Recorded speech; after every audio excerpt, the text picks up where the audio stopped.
first video in a while, and I bet you're wondering, what is this week's session about?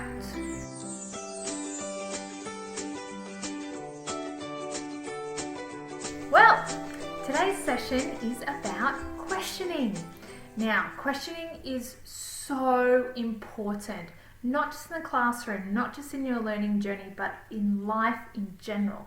And so today I'm going to talk about the beauty of questioning, as well as a few little strategies that we can use to help make questioning a little bit easier. The first thing I'd like to say is if you've got a question, ask it. There's no point going through life wondering or not knowing when you have a perfectly helpful tool to get the answers that you need. Sometimes in life, the questions that we want to ask are really, really tough. And so we need to know the right people that we can talk to and ask questions of in order to build our general understanding. But when you're in the classroom, sometimes you're going to need to ask questions of your teachers and you might feel a little bit nervous about doing that. Now, I would be classified as one of those scary teachers that students are possibly a little bit reluctant to ask questions for. So if you have ever come across me in the classroom, be bold and do it, because I think if you can ask a question of me, you could ask a question of anyone. Questioning is really important because it builds confidence and it builds resilience. It also helps develop your critical thinking skills. So when you ask a question, sometimes you've gone through a few steps beforehand to try and self-solve, which I'll talk about later, and you haven't gotten to the answer. And that process in itself is super important in building those mechanisms within your brain for problem solving. Asking questions also sometimes reveals our gaps. Asking questions sometimes means that we are revealed to have made a mistake or done something wrong, or perhaps not interpreted information the way everybody else has. That's fantastic. Do it. The more mistakes you make, the better. Believe me, asking questions, even the ones that you think are really, really silly or dumb, are super, super helpful in building knowledge and understanding for you. Asking questions also builds a strong and independent personal voice. The amount of times discussions have been enriched by beautifully, carefully, even provocative questions that have been asked of myself, the lesson, the material, are fantastic. And so it's really important that you are taking that risk. So, how to ask a question? Obviously the answer is put your hand in the air and say, "Miss, I don't get it. Can you clarify this for me?"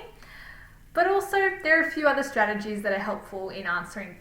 First, if you're a little bit nervous, possibly write it down. If a teacher is dealing with a big amount of content, it is always helpful to have a pen and piece of paper handy for you to write notes down, but also to ask questions.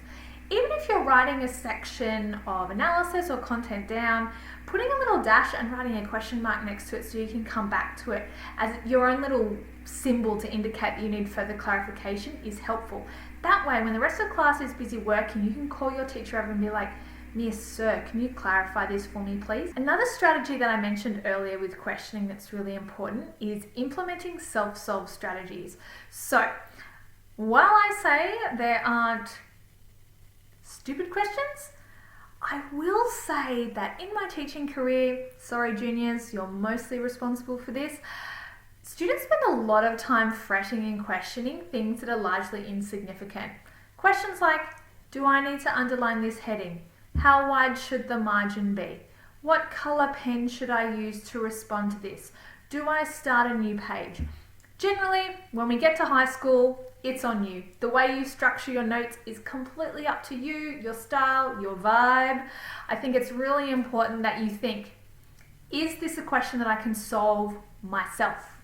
And if you can, fantastic. If you can't, bring in the expert. Some teachers will provide you with an email address you can contact them on. So if you're really shy and you're really worried about approaching those scary teachers, jump on the email. They will usually respond within a few days. We get a lot of emails, so bear with us.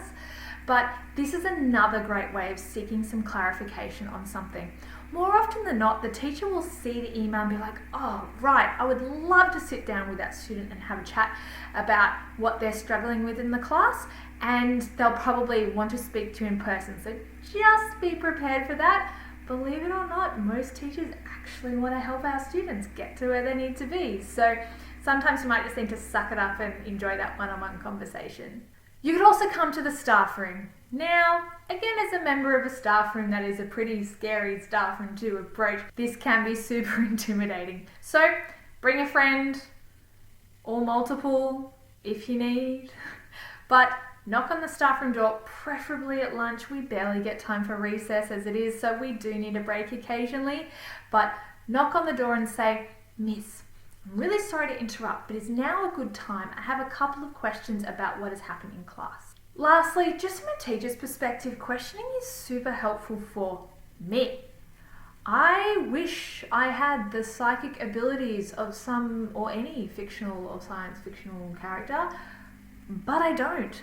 Sometimes a lot of teachers mistake quiet, passive faces as understanding and comprehension, and that's really not the case, particularly when you come to high school and you're in a class of 30 and you see your teacher for 6 hours a fortnight.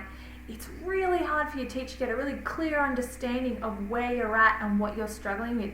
So establishing those lines of communication with your teacher, particularly in senior years, is absolutely vital. And the way you do that is through questioning. As always, I ask for your questions below in the comments. So if you have any questions about questions or any of my videos, just post it below and I will try and answer it. Have a good day.